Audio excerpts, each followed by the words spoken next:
اتنا رتبے والا میرا بادشاہ جس کے نوکروں کا نام اسم اعظم ہے.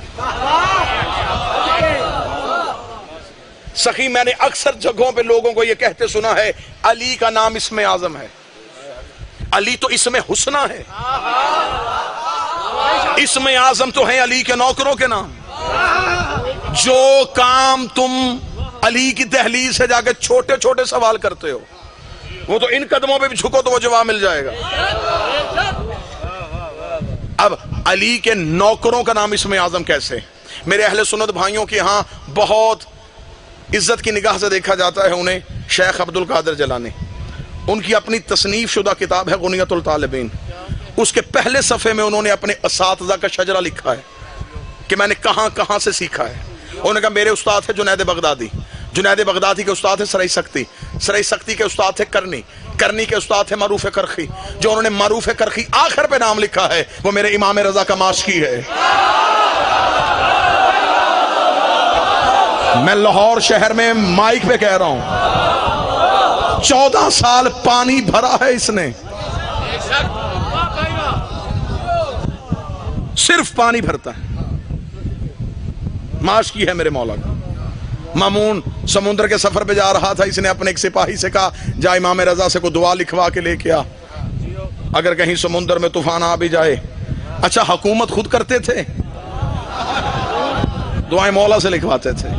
میرے ایک اہل سنت دوست میرے ساتھ ایک جنازے پہ گئے تھے، اس نے جا کے جنازے پہ کہا مجھے ایک چیز سمجھ میں نہیں آئی. میں نے کہا جی کون سی چیز سمجھ میں نہیں آئی؟ اس نے کہا یہ آپ نے مردے کے کفن پہ کیا لکھا ہوا تھا؟ میں نے کہا جی ہم ناد علی لکھتے ہیں، شہادہ معصومین کے نام لکھتے ہیں، شہادت نامہ لکھتے ہیں. اس کے چہرے پہ تنزیہ سی مسکراہٹ آئی. میں نے کہا آپ مسکرائے کیوں؟ اس نے کہا میری سمجھ میں یہ بات نہیں آتی کہ اس کے کفن پہ لکھنے سے اسے کیا فائدہ ہوتا ہے. میں نے کہا جی ہمیں تو کوئی فائدہ نہیں ہوتا، ہمیں کسی صحابی نے بتایا ہے کہ فائدہ ہوتا ہے. اس نے کہا کس صحابی نے آپ کو بتایا ہے؟ میں نے کہا آپ ہی کے ایک صحابی نے اپنے بیٹے سے کہا تھا حسن سے لکھوا کے یا کہ میں تیرے نوکر کا بیٹا ہوں، میں تیرے نوکر کا بیٹا ہوں. اور بیٹے نے کہا تھا کیا کروں؟ اس کا جب مر جاؤں میرے کفن میں رکھ دینا، اس لیے کہ سیدوں کی تحریریں جنت کی رسیدیں پر. یہ سید جسے نوکر کہتے ہیں. سارے بولو آخر تک حیدری.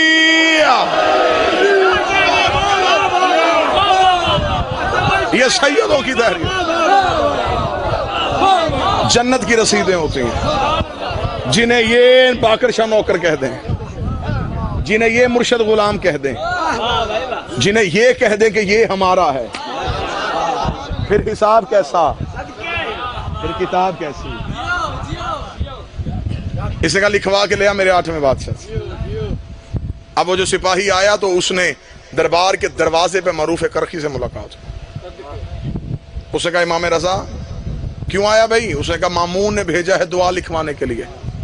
معروف اندر گیا، تھوڑی دیر کے بعد آیا، ایک چمڑے پہ ایک لکھی ہوئی دعا اس کے ہاتھ میں دی. کہا مامون سے کہہ دینا کہ جب کبھی سمندر میں پریشانی ہے تو یہ دعا پڑھ لے. اس نے جا کے مامون کو دی، مامون نے سفر سامان میں باندھ لی، چلا گیا. بالکل بیڑا کشتی بالکل سمندر کے وسط میں پہنچی. طوفان آیا، کشتی نے ہچکولے لینے شروع کیے. موت یوں آنکھوں کے سامنے مٹلاتی نظر آئی. کانپتے ہوئے ہاتھوں سے جلدی سے سامان سے دعا نکالی. لاہور شہر میری آنکھوں کے سامنے یوں دعا ہاتھوں میں لی. پہلی دعا پہ نظر پڑی، لکھا کیا تھا؟ میرے اللہ میری کشتی بچا، تجھے معروف کرخی کا واسطہ.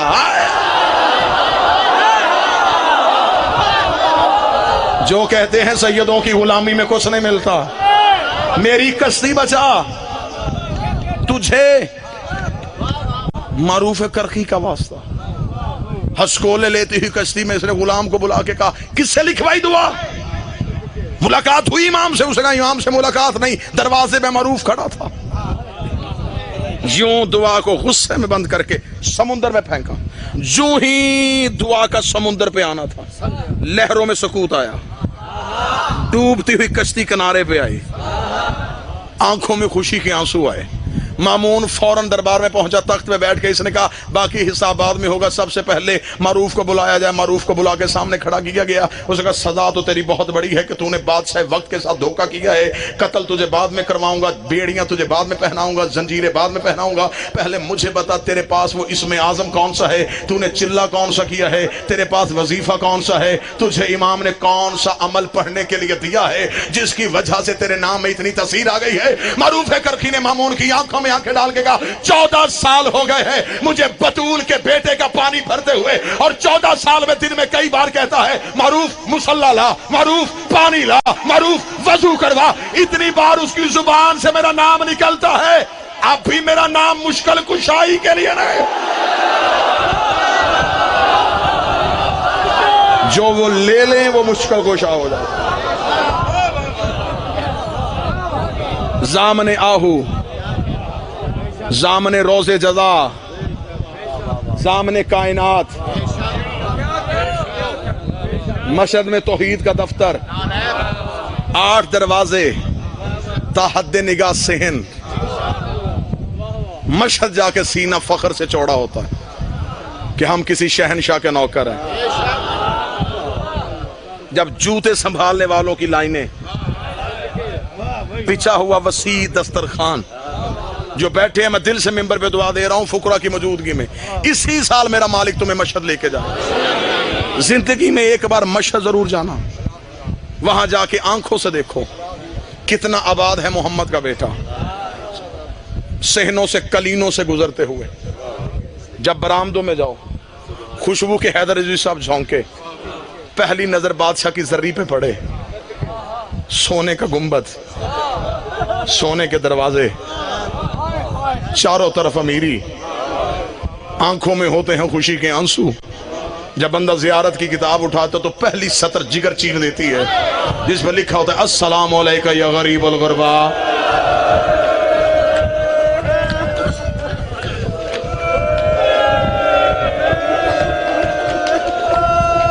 تو بڑا امیر تھا, تیری بہن قوم کی پہاڑیوں میں روتی رہی. دعا حاصل ہو گئی, میرا مالک مخدومہ کے اس کسر کو سلامت رکھے, حاسدین کے حسد سے محفوظ رکھے. میرا مالک خانوادہ سادات کی یہ بچائی صف ازا قبول ہو. صبح ہونے والی اور انتظار یہی ہے کہ ایک جنازہ اٹھنا ہے. میں کوشش کروں گا, شاید تم میں سے کسی نے صبح آفس جانا ہو, اسکول کالج جانا ہو, تم میں سے کوئی اٹھے تو اٹھے. میں منت کروں گا بہنوں بیٹیوں سے, تھوڑی دیر جنازے کا انتظار مزید کرنا. جب میرے بادشاہ کا جنازہ آئے تو ایک بار جنازے کے قریب جا کے کہنا مولا تیری بہن کی بڑی حسرت تھی, وہ تیرے جنازے پہ آتی, مولا مسلمانوں نے مشہد نہ پہنچنے دیا, مولا وہ خراسان تک نہ پہنچی, وہ قوم کی پہاڑیوں میں رہ گئی. چیخوں کے ساتھ میرے مولا کا جنازے کا استقبال کرنا. ایام عزا قریب ہیں, عزاداری کے جتنے طریقے اس مولا نے سکھائے, میں عزاداری کی ایک تہذیب اپنے مولا کی زبان سے سناؤں. مولا روزانہ اپنے گھر میں اپنے دادا کی مجلس کرواتے تھے. شہادت نہیں میں بادشاہ کی پڑھوں گا, ایک درد پڑھوں گا. روزانہ اپنے گھر میں دادا کی مجلس کرواتے. امام مجلس میں بیٹھتے, بیٹھنے سے پہلے بیٹھنے والی جگہ کو چومتے, اٹھنے سے پہلے اٹھنے والی جگہ کو چومتے. ایک نوکر نے کہا کہ مولا آپ یہ بوسہ کیوں لیتے ہیں؟ امام نے فرمایا اگر دنیا کو پتہ چل جائے کہ حسین کی صف ازا کی قدر کیا ہے, لوگ اپنے گھروں میں جانا چھوڑ دیں, لوگ رہے ہی ہوں غریب کی صف ازا پہ. مولا نے فرمایا یہ وہ جگہ ہے جہاں ملائکہ اپنے پر مس کرتے ہیں, جہاں میری دادیاں سر کے بال کھول کے روتی ہیں. حسین کے ذاکر کا احترام کتنا. میرے بادشاہ نے یکم محرم اپنے گھر میں صف ازا بچھائی. امام نے دیبل خزائی کو بلایا مجلس کے لیے. حیدر علی صاحب جب دیبل پہنچا نا امام کے یوں صحن میں, کتاب کہتی امام نے حسین کے ذاکر کو آتے دیکھا، میرے مولا اس کی طرف تیز قدموں سے چلے۔ دیبل کہتا کہ میرے جسم پہ کپ کپی طاری ہو گئی، میں نے امام کو اتنا تیز چلتے ہوئے نہیں دیکھا تھا۔ امام جلدی سے اور میرے گلے میں باہیں ڈالی اور باہیں ڈال کے کہا میری دادی کے مددگار تجھ میں میرا سلام، اے میری ماں فاطمہ کے مددگار تجھ میں میرا سلام۔ دیبل کہتا میں نے مالک کا سلام اپنی ذات پہ سنا۔ وہ کہتا میری آنکھیں ابھی بھیگی ہوئی تھی، یا امام آئے، امام نے فرمایا دیبل میری جد پہ کوئی مرثیہ لکھا ہے؟ اس نے کہا ہاں مولا لکھ کے لایا ہوں۔ مولا فرمایا مجھے سنا۔ دیبل کہتا میں کھڑا ہو کے پڑھنے لگا، امام نے کہا رک، ممبر پہ بیٹھ، اب جو سید بیٹھو سطر برداشت کرنا۔ دیبل کہتا مولا میں ممبر پہ بیٹھوں تو آپ کہاں بیٹھیں گے؟ فرمایا میں تیرے سامنے زمین پہ بیٹھوں گا۔ اس نے کہا میری جرت ہے کہ میں ممبر پہ بیٹھوں اور نبی کا بیٹا زمین پہ بیٹھے؟ فرمایا تو ذاکر شبیر بن کے ممبر پہ بیٹھ، میں عزادار حسین بن کے خاک پہ بیٹھ۔ مجھے سنا میرے دادے کا مرثیہ، مجھے سنا میری جد کا نوحہ۔ دیبل نے ایک نوحہ پڑھا جی، صرف یہ نوحے کی 2 سطریں پڑھوں اور آپ کو سلام کروں۔ عربوں میں سب سے زیادہ مصائب والا نوحہ یہ دیبل کا۔ اللہ درجات بلند کرے حماد اہل بیت شہید محسن نقوی، انہوں نے اسی مرثیے کو اردو میں ترجمہ کیا تھا، زہرا تیری کلیوں کا صحرا میں بکھر جا۔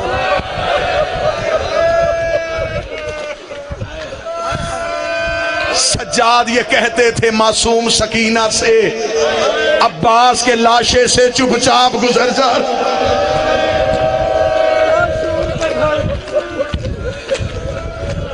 اب جنہوں نے ماتم کرنا ہے 1 سطر کی مجھے اجازت دینا۔ امام نے فرمایا دیبل سنا مجھے میرے دادے کا مرثیہ۔ دیبل کہتا ہے میں ممبر پہ بیٹھ گیا، حکم امام کے مطابق دیبل نے مرثیے کی پہلی سطر پڑھی۔ دیبل نے کہا سیدہ سلام ہو میرا تجھ پہ کہ تیری اولاد کلیاں گلشن کے پھول صحرا میں بکھر گئے۔ بی بی میرا سلام ہو تیرے بڑے بیٹے حسن کو جس کے جنازے پہ امت نے تیر برسائے۔ بی بی میرا سلام تیرے دوسرے بیٹے حسین کو جس کی لاش صحرا میں بغیر کفن کے پڑی رہی۔ بی بی میرا سلام تیرے بیٹے سجاد کو جس کو توق اور زنجیر بابے کی لاش اٹھانی پڑی۔ میرا سلام ہے تیرے بیٹے باکر کو جسے کم سنی میں بابے کے ساتھ قید نصیب ہوئی۔ میرا سلام تیرے بیٹے جعفر صادق کو جسے زہر مل گئی۔ میرا سلام تیرے بیٹے موسی کاظم کو جس کے جسم کا گوشت زنجان کی زنجیریں کھا گئی۔ یہ جملہ پڑھنے کے بعد دیبل نے ممبر چھوڑا، امام اٹھ کے کھڑے ہوئے۔ امام نے فرمایا دوبارہ ممبر پہ جا، اسی کا مولا مرثیہ ختم ہو گیا۔